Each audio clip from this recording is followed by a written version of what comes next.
Racing Ruben Dover in this the widest runner. In the straight and it's as far in front. Distrust for the world trying hard and Solar Angel down the centre of the track. As far in front from Distrust for the world and Solar Angel. And it's going to be at the bar for the long Sexton Cup. As far won it. For the music. G'day everyone, welcome to Saddle Up with Crawf and the crew, our second edition for 26-27 season. Of course, we opened with Hobart races last Wednesday. We'll have a review of that and have a look at all that's happening in the world of racing here in Tasmania. Matt Stewart, good morning. How are you, buddy?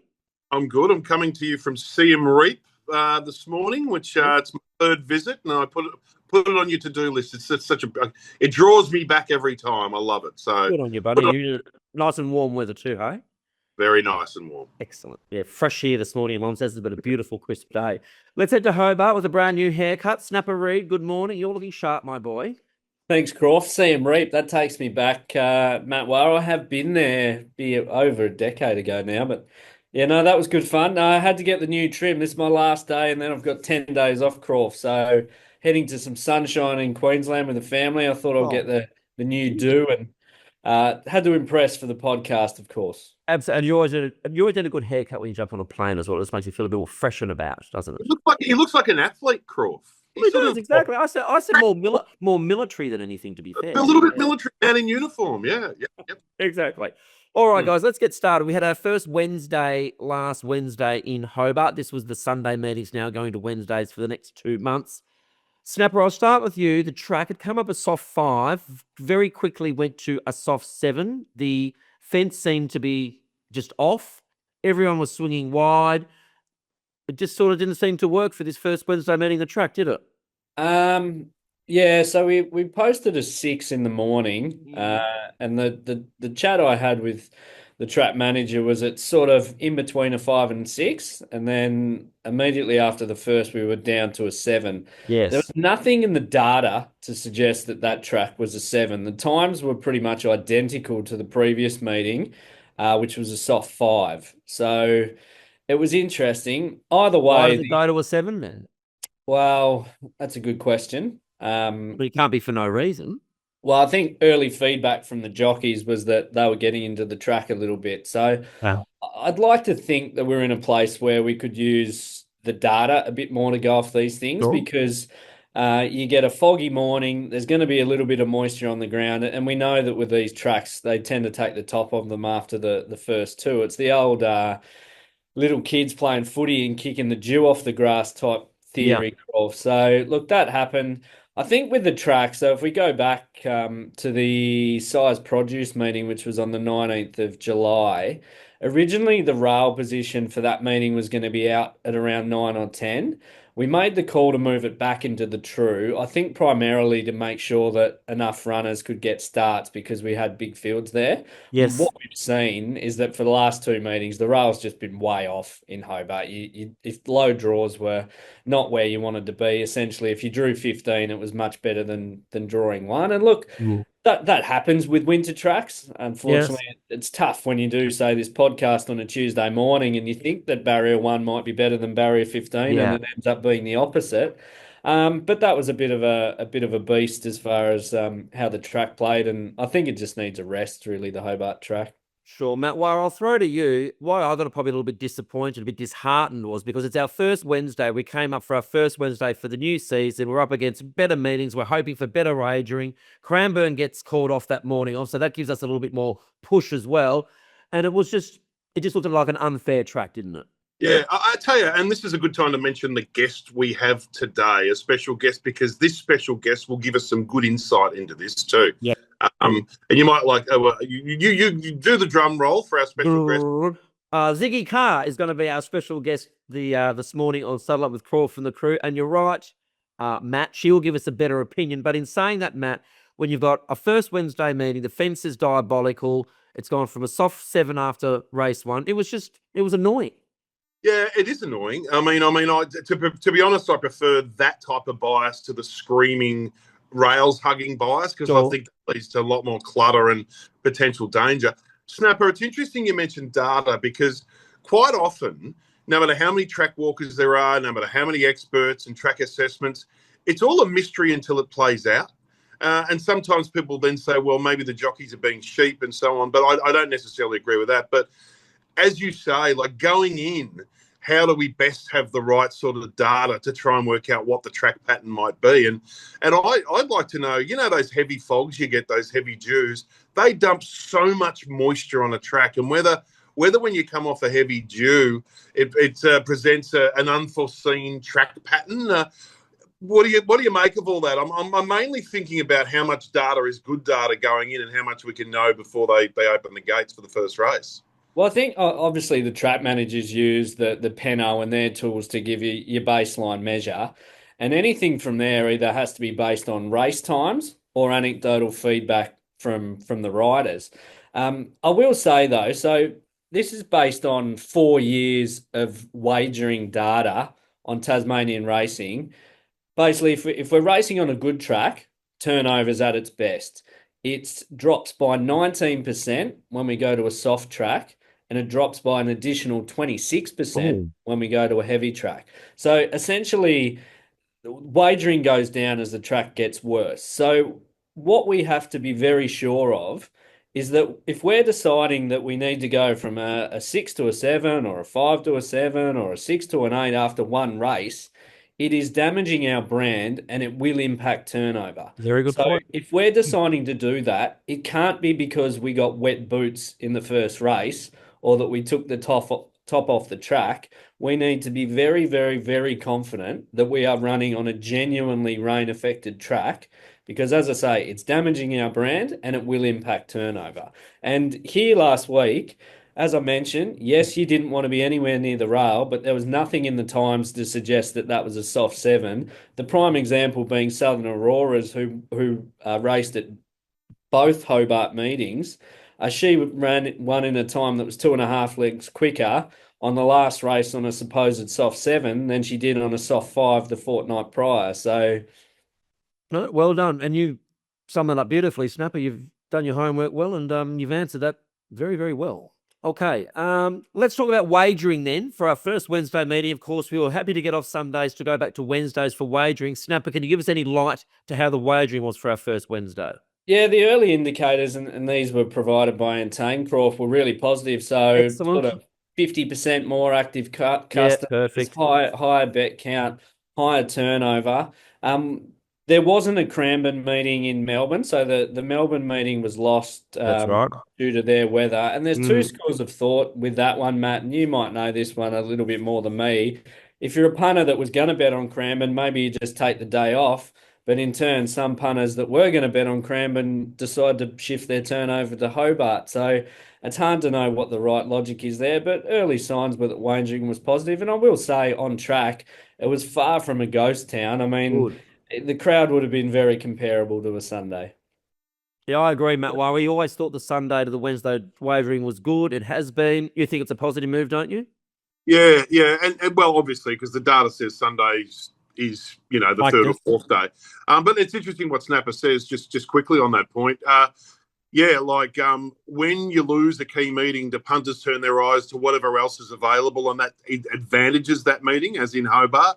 Or do they put the cue in the rack and walk away and go fishing off the edge of a jetty? So it doesn't necessarily play the way of the meetings that are remaining when you lose a big meeting, because quite often punters probably just shrug their shoulders and walk away. Yeah, exactly. It'd be, I think, primarily the recreational customer. They'll still probably have their bets on Hobart, but the bigger players will opt out.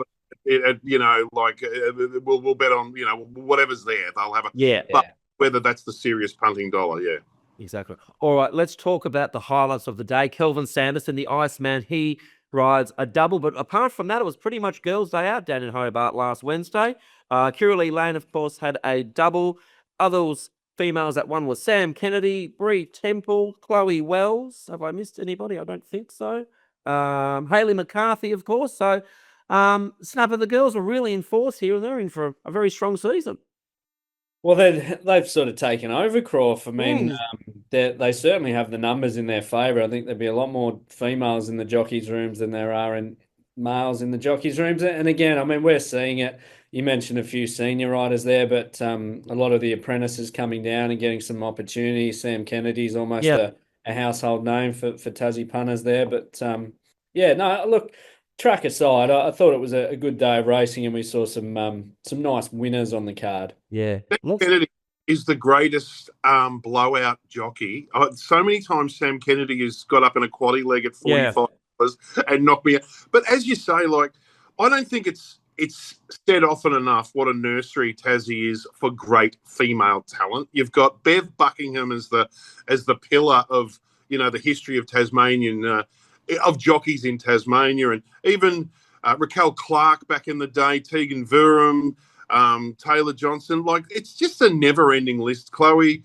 And now these girls that dominated last Wednesday, whose names are not familiar at all. And obviously there's an advantage of Jabes and Jacko being on the mainland, but I don't think Tassie gets enough credit for being a nursery for great female jockey talent, with going back to the greatest of all, Bev Buckingham. Matt, while you're so true there, don't forget Chelsea Baker as well, of course, up in Queensland. She's been flying flag. I actually caught up and had lunch with George Blacker Sunday just gone. He said to me at lunch, and Jack, obviously George's an absolute doyen of the Tasmanian industry, he said Bev Buckingham is the best jockey that ever rode for him. Ever. Yeah. Well, there you That's go. a big call and a very good call, I think. Yeah. Snapper, a trailblazer, even generations beyond her to these girls now, and the link. You know, there's that amazing rich history of female jockeys in Tassie. There's no doubt.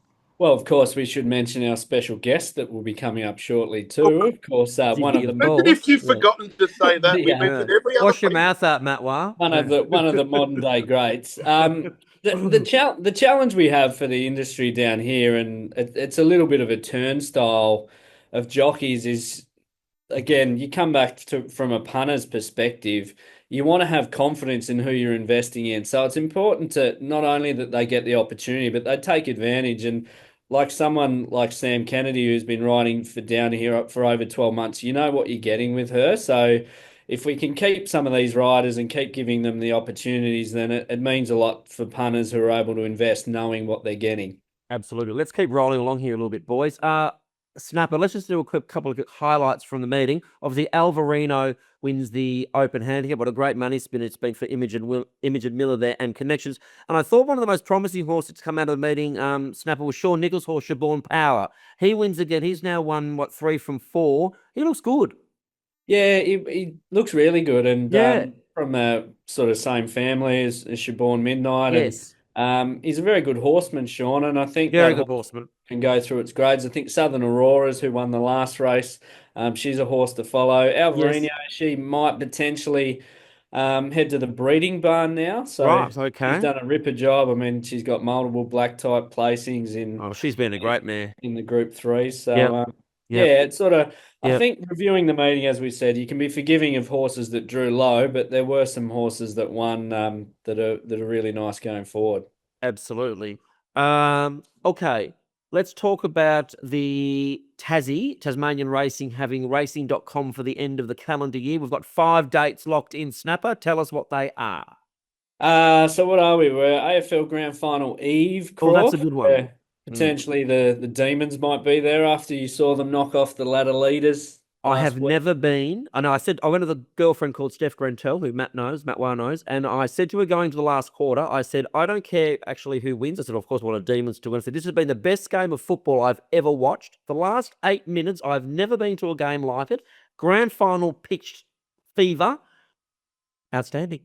Yeah, it was. So maybe a little Lonnie Knight meeting leading into the D's in September could be huge for you, Crawf. It's a good one that Friday, the 25th, Snapper, because it's a big South Launceston Footy Club luncheon up here on the day, one of the biggest in Tasmania, or probably the biggest in Tasmania on the day. So if we can roll that luncheon into a Friday night slot, and as you know, Matt Watt, everyone's punting on a Friday night grand final eve, aren't they?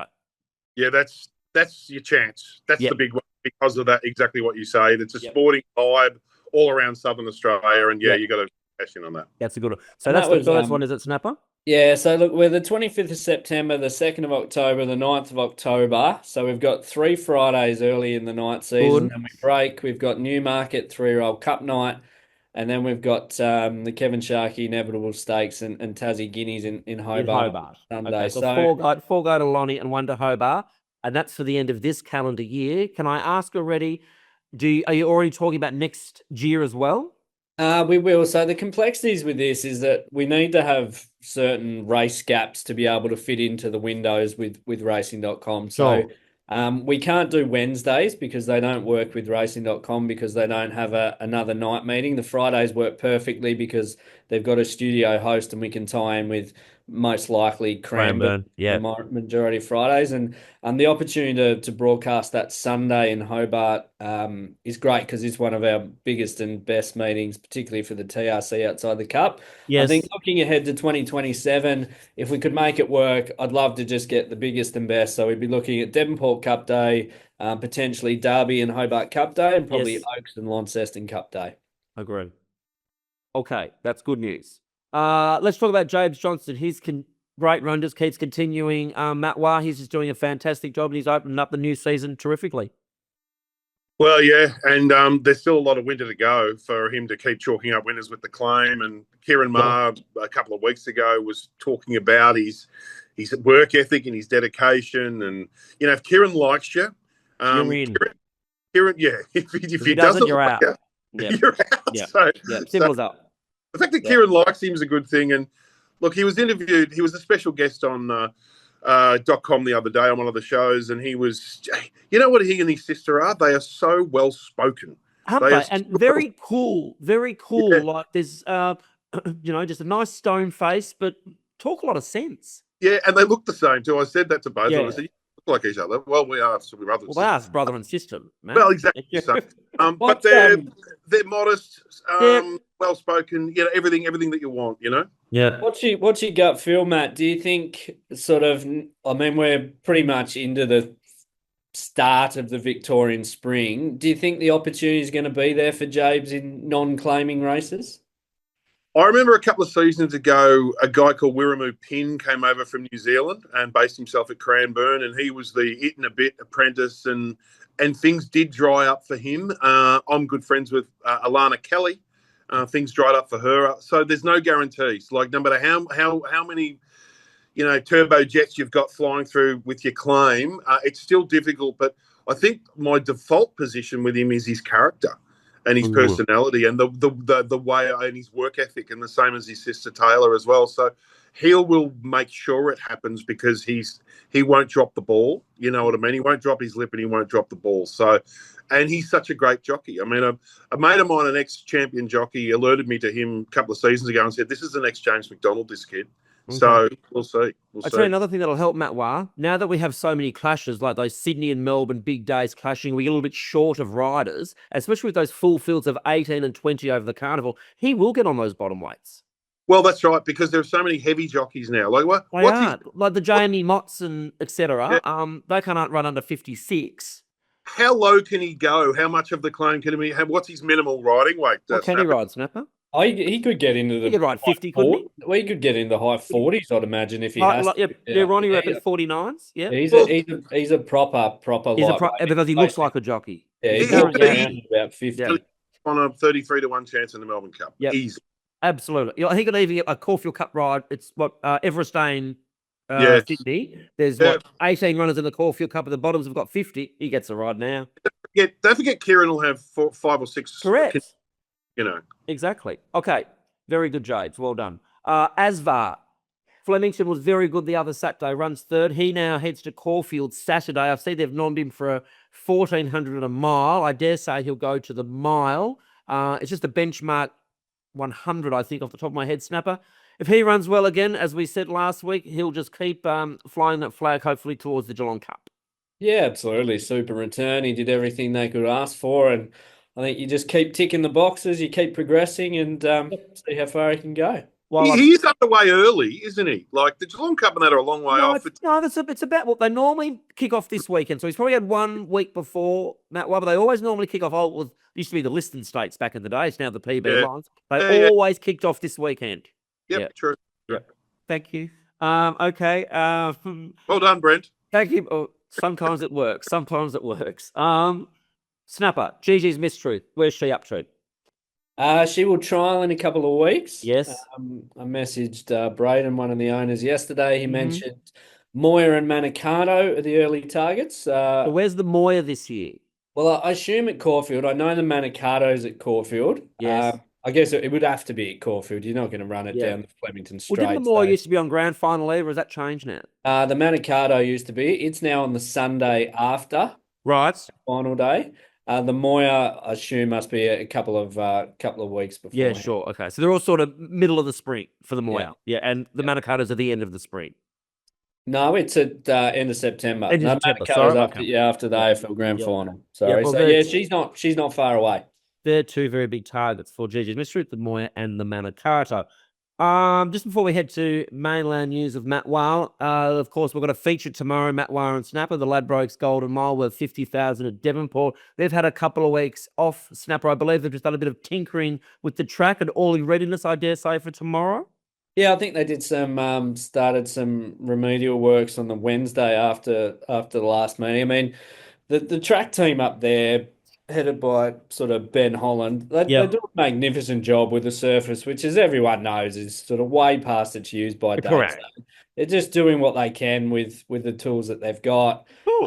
The track has a few kickback issues, but what Syntho track in the country sort of doesn't. And the fact that we continue to still run these meetings, and by and large, they're all going pretty successfully. I just think the team deserves a fair bit of credit. No, Snappy, you're absolutely right, because I go to all the Devonport meetings when I'm with ROCT, and during the May, June and July, we had wet days at Devonport. Every narc in the industry here kept telling me that they'll be called off and they're this and they're that. They didn't. They kept getting through. They would grade the track halfway through the meeting. And I think what you said is right. For what the track is, for those wet weather days we had, we never lost a meeting. So give a tick when, positives. Everyone always wants to shit can somebody. Well, let's give a tick to Devonport, because they did a good job to get through that winter with a poor man Cousins trap.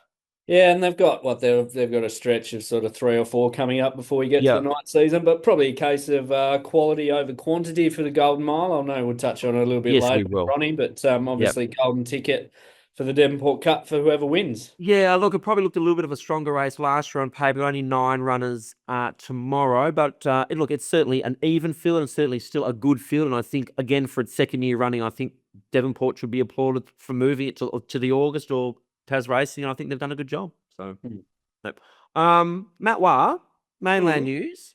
Yeah. Let's firstly start with this, the gambling advertising when it comes to corporate bookmaking. This looks a huge concern. Adam Morrison, CEO of Racing Victoria, said if the corporate bookmakers have to, calm down their advertising, a couple of these smaller tracks are going to be a little bit up the proverbial. And not just that. I mean, if you think of, the fact that 85% of race funding for Victorian racing, and I imagine the model's the same in every other state, comes from wagering, 33,000 jobs, all that sort of stuff.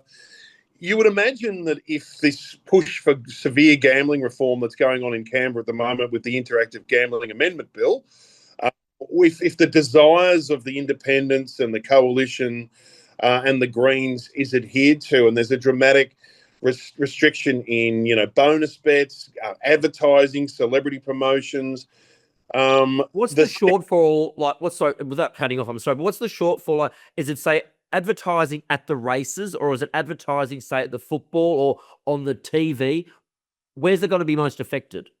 I think for the TV audience and the at game audience as well, and right. for the phone app punter too. No more bonus bets, all that sort of stuff. Really, no more bonus bets. Yeah, and that's the concern for the industry, because depending on what figures, and some of what it's been bandied about is that potentially 30% of the turnover is generated from generosities, so free bets and things like that. So it's your money backs for running second and thirds for things like that, and that's what keeps the recreational punter engaged. They can put some money in their account. That means they can bet all afternoon. I mean, it's not that far-fetched to say to be like going to the supermarket and not having any specials. It's exactly right. This is going to deter punters. What an absolute load of hogwash. Yeah.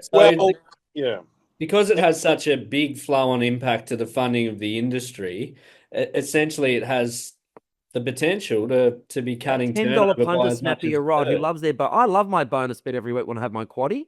Or those $10 punters, I don't like it. Well, and it's not just, it's, Aaron Morrison, in warning against the implications of this, spoke a lot about potential track closures, but it's beyond that. It's, as Snapper said, it's infrastructure. It's the money that you earn to pay for certain things, and a lot of that is like infrastructure related and marketing, promotion, everything. So that is a big watching brief. There's no What doubt about about like that. say special guests at race like cup carnivals that I always rely on heavily, like for cup eve lunches and things like that? Yeah, well, it'll affect you too. I think Other than your bonus. I think that's part of what the industry is working through at the moment, Crawf, is those carve outs and things like that, and making sure that racing is so intrinsically linked to wagering. So was football, so was cricket. For better or worse, but you can differentiate those. I mean, sort of 90% of racing's income comes from wagering, which isn't the case for the sport. So that's a point that the racing industry is trying to make abundantly clear to those that are looking at just saying, let's get rid of free bets, because the flow and impacts could be catastrophic to some corners of the industry. Exactly, because racing is more reliant. It doesn't exist without it. The other sport. Yeah. Hey, just we're quickly, so out of time, Matt Weber. Keep going. Awards night last Saturday night in Melbourne. Yeah, Willow wins his 6th Scobie and his 10th Victorian Jockey Premiership. Half Yours Victorian Horse of the Year. Yep. Double Cups winner, no doubt. Calvin McAvoy was the rising star. Good. The one that was controversial with the McAvoy's got the most outstanding training award, and putting our it was Cindy Alderson aside, I think she should have got that. That was amazing. Our Cynthia gets nothing. I told her not to wear green. No, exactly. She stuffed that up. Yeah. Jamie Mott, Most Valuable Jockey. Logan Bates, Rising Star. Luke Cartwright, Country Metro Apprentices title. Kieran Maher, Top Trainer. And a guy, this is how jumps racing's disappeared. A guy called Dean Parker won the Tommy Corrigan. And with all due respect to Dean Parker, I'm not familiar with his work. I've never heard of him once. Sorry. And I know but good on him. He won the Jumps Award. So there you go. I'll leave Lomax out. I was going to tell you about Lomax's amazing win under Campbell Rawilla, doing a Nash Rawilla, hugging the outside rail on a bias. It was terrific. Last Saturday, but I want to bring that up with Siggy when we talk about a bias track. That was the classic example. All right. Outstanding intro, guys. Let's take a short break. On the other side, the First Lady of Tasmanian Racing, Ziggy Carr.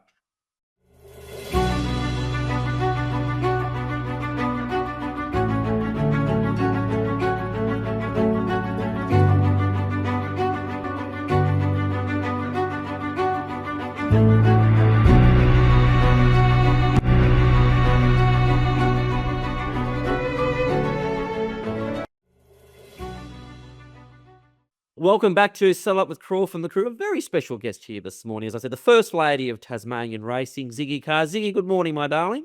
Good morning. Thanks for having me on. Absolute pleasure. I've got Matt Stewart here, well, of course. So the retirement from jockeys. We've had you a long time in the saddle.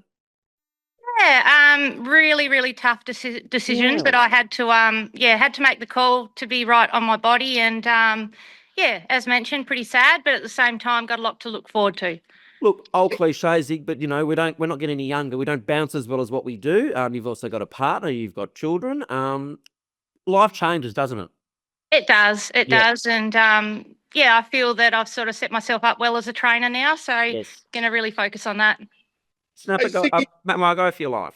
Yeah, Siggy, there was a bit of a dark cloud that hung over you for the last couple of years. You had that fall in the Hobart trials 2 years ago, and you did a collarbone, and you actually had PTSD. And I was reading a story on racing.com about that, and you talk about how your confidence got shot. So the last phase of your career in the saddle was really difficult, wasn't it? Because you were sort of a little bit haunted by what might go wrong because of that collarbone incident at the trials. Yeah, so it wasn't so much the collarbone. If it was just that, I would have probably come back in leaps and bounds quickly. But I actually fractured my neck as well. And the fracture or the disc was pushing up against my spinal cord. And it was just a little bit close to actually comprehend how I was going to deal with it. And I think that played on my mind more. I sort of felt I dodged a bullet, and it was as close as what you could get to not walking away. And so that played on my mind a lot. And I guess because I was so confident in riding and I hadn't had any nasty falls, I was really lucky. That one really knocked me. Was it with it just relief almost that you decided to call it quits to protect yourself a little bit more?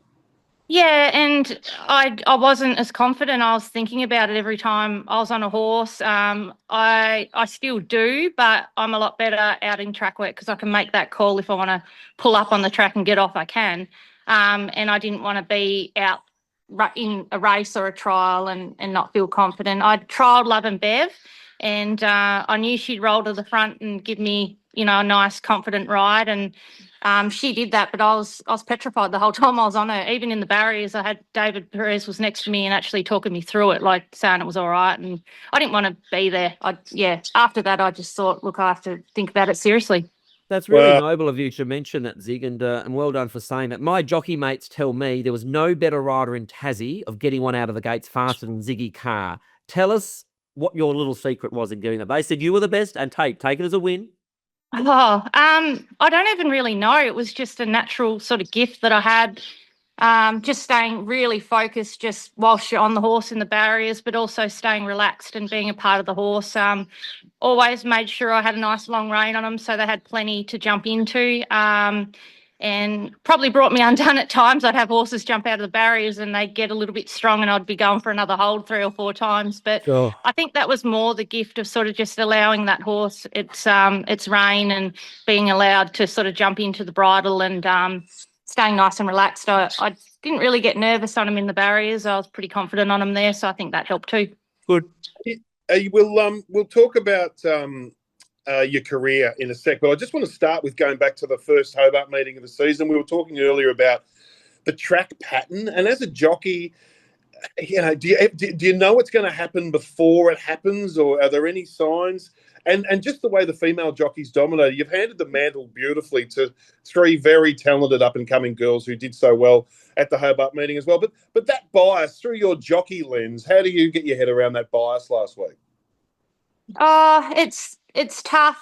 You've sort of, until the first few races have gone in, you sort of think, was it tempo related and all that sort of stuff. And you try not to let it play on your mind too much. But one of the hardest things I found was through the winter times and trying to work the tracks out, because you'd walk the track and you think the inside's all right, so you go there and then it wasn't.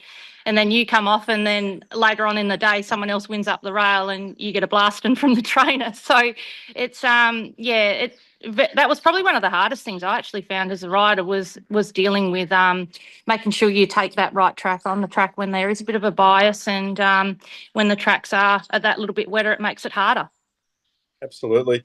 Hey, it started with Bev Buckingham, and you're sort of like the bookend in a way. And we were talking earlier about what a great nursery Tassie has been for amazing female jockeys who have then gone on. A lot of them have gone to South Australia. Raquel Clark, Tegan Verum, Taylor Johnson, but you've been the constant force as well. It's been an amazing nursery for great female talent, hasn't it, Tasmanian racing? Oh, it has. And for a long time, we've had really good support. Even when you're looking at Diane Parish, who's been there for such a long time as well. And we've had great support. The female riders down here, I don't think we get looked upon as any different. And we've been very lucky with that for many years. When I started, there was probably only about 4 or 5 of us, and now I think there's more girls than what there are boys. And it was building whilst I was an apprentice. It was getting more and more female riders around. I think Jamie Carr and Michelle Payne played a big part in that, and also Claire Lindop. They were all about when I was about, and they were certainly people I looked up to. Crawf, the Inevitable was one of Siggy's rides, and got to be on the Inevitable in the early stages when he was winning all those races, and he won the CSAs at Flemington. And Siggy also, Gigi's Backflash and others. You rode a lot of winners, about 613 stakes winners, but you also sat on some of the best Tassie horses. I feel that I was really, really lucky. I never, ever lacked opportunity in my career, and I thank a lot of people for that. As mentioned, there's not a trainer or an owner in Tassie that I wouldn't want to thank, because I was supported by everybody. To get the opportunity to sit on those horses and even at the best of their career is really special to me, and certainly something that I'll always treasure. The Ziggy, Inevitable was amazing. He was that day at Flemington winning his CSA stakes. I mean, to win a race at Flemington at any day is a great day, but to win a Group 3 race at Flemington. It was a beautiful dark. I remember I was there, and it's very, very special. And also to win your hometown cup on the Hobart Cup on GG's Blacks Flash. To be fair, you nearly ticked all the boxes, and you're walking away very pleased and very humbled, I'm sure. Absolutely. And one thing I wanted to do was win every cup in Tassie, and I managed that. So when I did that, I was sort of pretty happy with myself. Johnny Blacker. Yeah, exactly. That's right. John was great. Yeah, John and Penny were great to me. Throughout my whole career as well. And getting on Swoop Dog and Glass Warrior at the right times as well. That was really special. Sure. Hey, Sigua, have you got a little inevitable poking around the stables? Have you got something that gets you out of bed early with a bit of spring in your step? Oh, I think we unleashed one the other day in John of Jane. He's very sentimental to the stable and the family. Dad trained Cat's Claws, and also he trained John of Jane's mum, who I actually rode and won on. So pretty sentimental reasons. He's a real favourite of the stable, and we were pretty happy to see what he did because we were pretty confident we had a nice horse, but it sort of flopped in a couple of trials and made us scratch our head. But he's certainly one for the future. I really hope he continues to improve, and I think he's our next best horse. And lots of nice horses coming through that we haven't actually brought out yet. A couple of tried horses and some nice young stock 3 and 2 year olds. Excellent. Zig, well done. Before we let you go, you've got one runner at Devonport tomorrow, favourite at the moment, $4. A White Star Susie. Can you push us there? Yeah, fantastic run last start. We were pleased that she handled the track because it allows opportunity for those distance races in a maiden grade. And she's drawn well. We just hope there's a nice bit of tempo. Those races have been lacking a bit of tempo lately, which has sort of been her undoing. But let's just hope she can find a little bit more forward position and get every chance. And I think she'll be right there. The interstate horses are a little bit unknown, but it does look her right race. Terrific. Zig, on behalf of Matt and myself, thank you for a lovely interview, and also from everyone in the Tasmanian industry. You've just been a delight to be around as a jockey. We wish you all the very best for your training career. You've always done an interview. You've always given Tasmanian racing a very, very good name. So be proud of yourself. Good luck to you and Troy, and thank you so much for joining us. Thank you for having me. Good on you. That's Ziggy Carr there, who, of course, has just pulled up with the from being a jockey, but, of course, is now going to focus on being a trainer. We'll take a short break. On the other side, all the form for the big Ladbrokes Golden Mile meeting at Devonport tomorrow.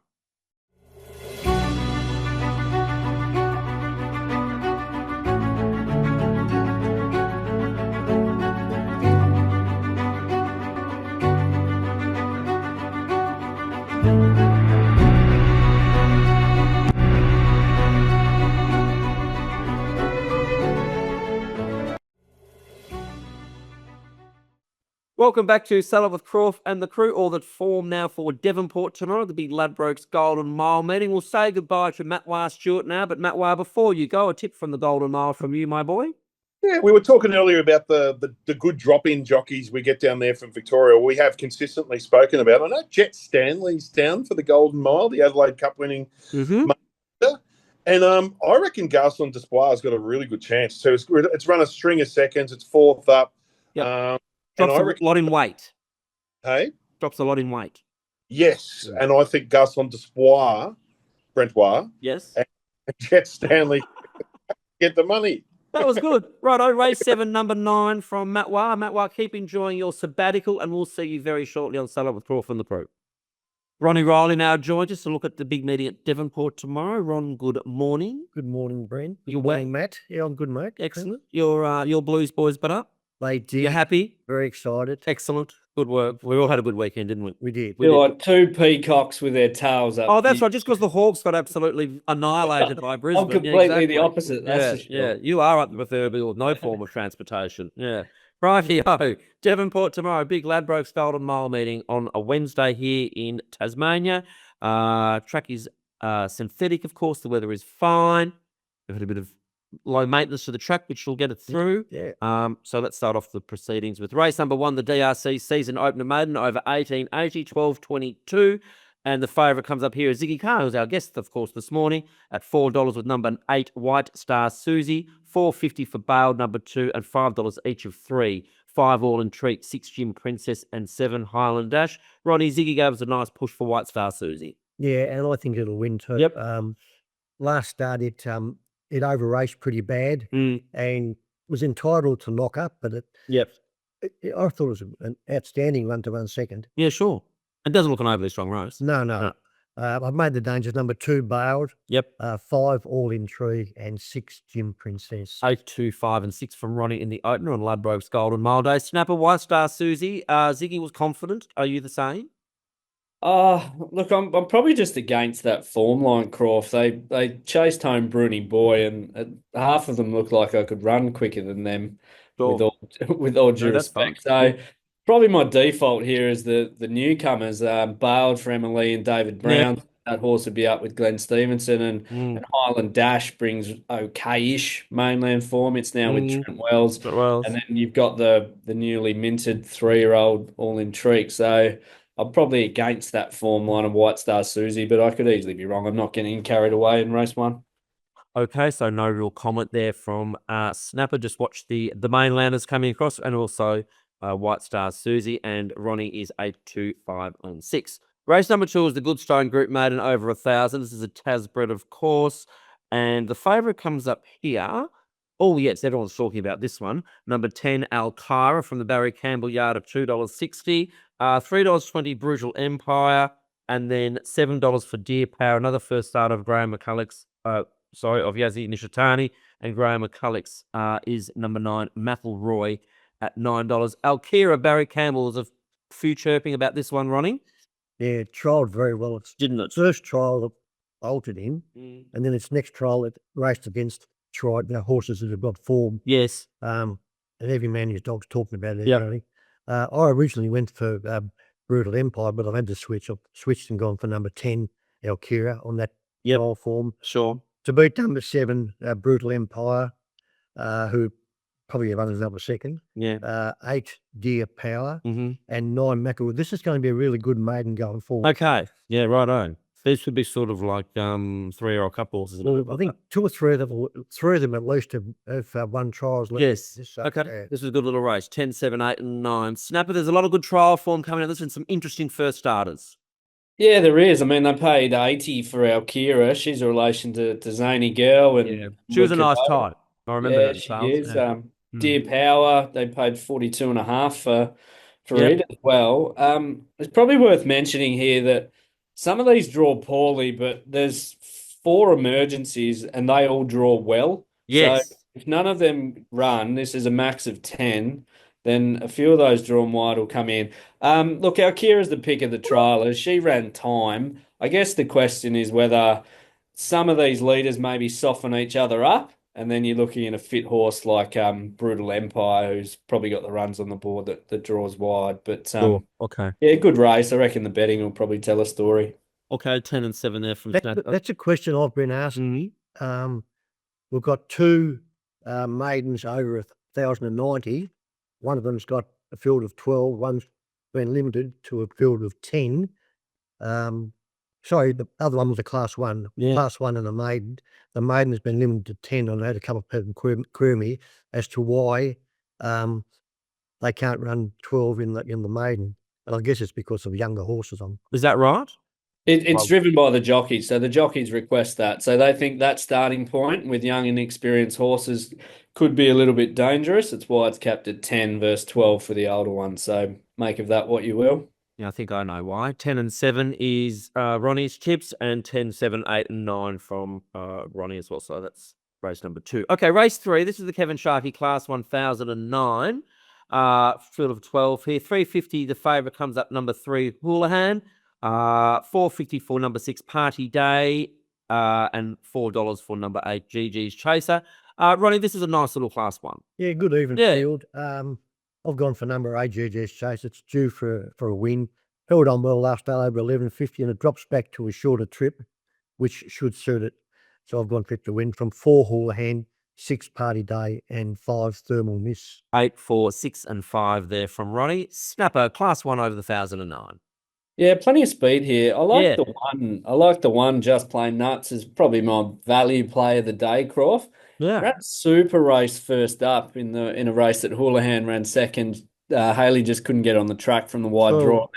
Went to Hobart, probably had the part of the track that no one wanted, and finished behind Southern Auroras, who's a subsequent winner. Won't do any work here from the draw, and I reckon we'll get an each way price. So don't mind number one here, Just Plain Nuts, and then sort of take your pick out of Houlihan and GG's Chaser and these types of horses for the next pick. Okay.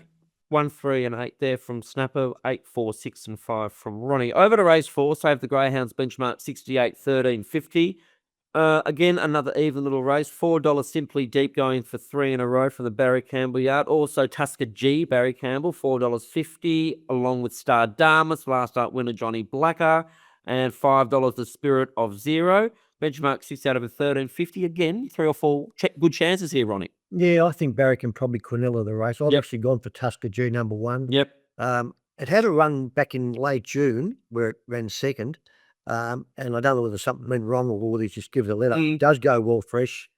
So I've put it on top to win from number 3, Simply Deep. Yep. 6 Star Damas and 4 The Spirit of Zero. 1, 3, 6, and 4 from Ronnie. Snapper. Off you go. Well, I have a question here, and I don't have the answer. Why would Simply Deep not be running in the Golden Mile here? I'll direct that one to you, Ron. Yeah, well, really, apart from Sushi Express and Blonde Star, the rest of the field are virtually benchmark horses. Yeah. Like we were saying before, it's nowhere near as strong as what the race was last year, is it? Well, far be it for me to question a Hall of Fame trainer in Barry Campbell. But the Golden Mile just looked like the perfect race for Simply Deep. It'd get in on the minimum. It won at the track and trip last time in really fast time. And now he's got 2 stablemates that are bumping into each other. And as you said, Ron, I mean, they're clearly the obvious 2 in this race. So it's got me beat why Simply Deep's not in the Golden Mile. But as I say, far be it for me to question a Hall of Fame trainer. Take your pick out of Barry's 2. Simply Deep will lead, and he's proven pretty hard to get past with Dharma on board, and Tusker G will probably be the one nipping at his heels. Okay. 3 and 1 there from Snapper. 1, 3, 6, and 4 from Ronnie. Over to race 5. This is the Meridian Horse Transport Class 1, 13.50. $4 Colonel Bogey, the 2, $4.50 for Little L. $4.50 for City Work, and $5 for Knight's Reign. Ronnie, this is a class 1 over 13.50. Yeah, I've gone for number 2, Colonel Bogey. Yep. It's a winner at the track and distance last time, and it's taken to the synthetic very well, I think. So I think it can win. I've made number 1, City Walk, last start winner. Probably the main danger. 8, None Carey, and 3, Fierce and Fabulous. 2, 1, 8, and 3 there from Ronnie. Snapper, what do you like in race 5?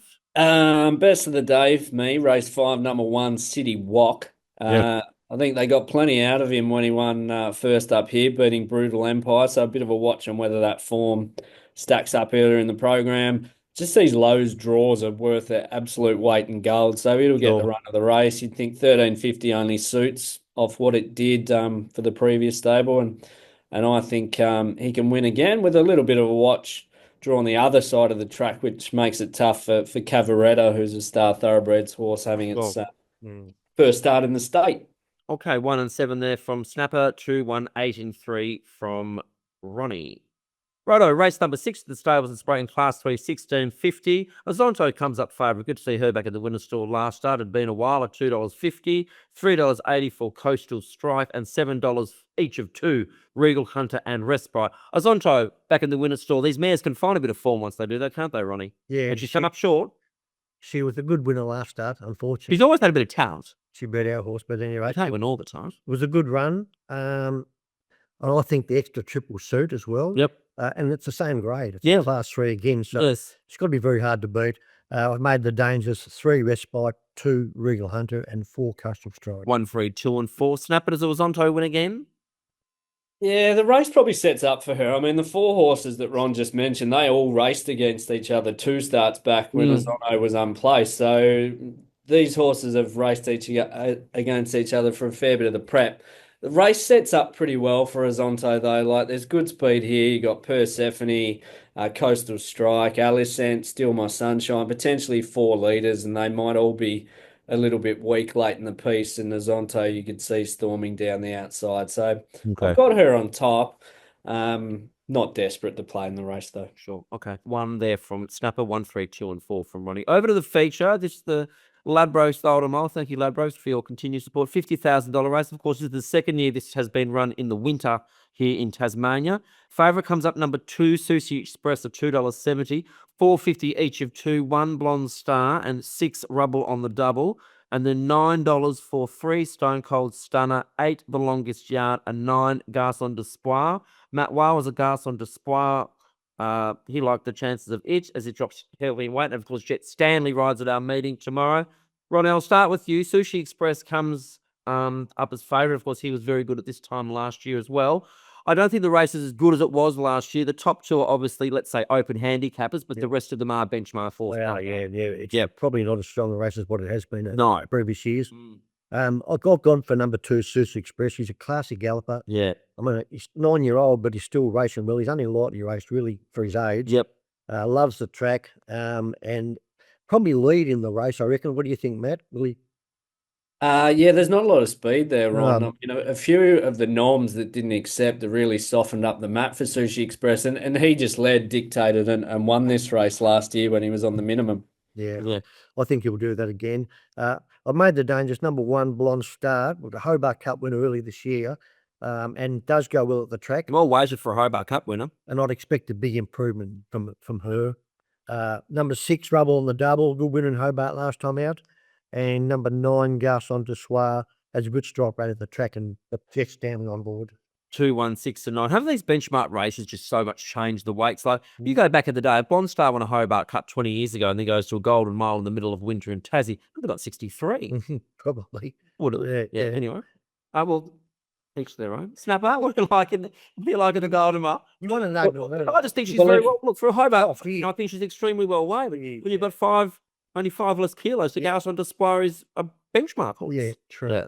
Well, it's rated 69, Garçon d'Espoir. So if weights and measures and those sorts of things, if you believe handicap ratings, then Garçon d'Espoir can't win. No. But I have Garçon d'Espoir on top.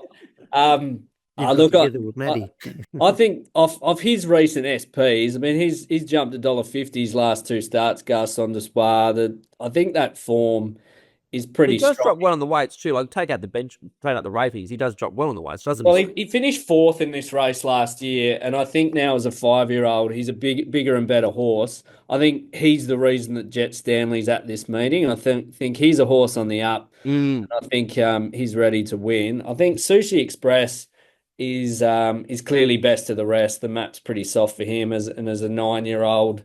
This is the type of race he'll be keen to win. I mean, if you look at a horse like Blonde Star, who's already has a rating of 93, I think for him, they just want to tick along, maybe avoid picking up the ratings points that they might get with a Golden Mile win, because they want to be winning Hobart Cups, not Golden Miles. And the horse was rated 81 when it won the Hobart Cup last year, and it's already up to 93. So, it'll be carrying its share of weight even without a Golden Mile win. Sure. Okay, 9 and 2 there from Snapper, 2, 1, 6 and 9 from it. Over the last, and a nice race that we end to. This is the benchmark 76, 11.50, $3.50 the 5, the Real Man, $4 Thoros of Murph, $4.50 each of 2, Cherokee Dancer and Hartman. Good race to end, Ronnie. Yeah, there's some nice horses. Yeah, right. I've gone for number 5, the Real Man. Like, he's a real smart type. He's only been beaten once. Almost an unblemished record. Made the Dangers. Number 2, Cherokee Dancer. 3, Captain Cam, who goes well at Devonport, and number 1, Thoros of Mio. 5, 2, 3, 1. Nice race to end, Snapper. Yeah, it's a fascinating race. I mean, there's stacks of speed here. The Real Man goes forward. Hartman's the leader. Thoros of Mio goes forward. Yeah. Maybe they set it up for a horse like Captain Cam, who'll be charging late, but obviously giving a big start. I think the Real Man's probably the starting point from the soft draw. Could potentially hand up and get the run of the race if some of the others are desperate to find the front. But I'd be sending Captain Cam a winner, because it'll be charging home late, just like it did in Hobart last start. Sure. 5 and 3 there from Snapper. 5, 2, 3 and 1 from Ronnie. Okay, Ronnie, what's your best on Ladbrokes Golden Mile Day? My best comes up in race 6, number 1, Azonto. Azonto, Snapper, what do you like? What's your best? Race 5, 1, City Walk. Race 5, number 1, City Walk. Snapper, you have a wonderful time up north. Get a nice tan, come back nice and coloured. That'd be lovely. I don't Ronnie- tan, I just burn and then peel, Crawf. Oh, well, you're one of It's, those. you can blame my old man Bluey and his red hair for that. Have a good holiday, mate. Ronnie, Thank you. thanks as always, mate. Thank and you. look forward to seeing everybody tomorrow at Devonport for the big Ladbrokes Golden Mile meeting. Happy punting.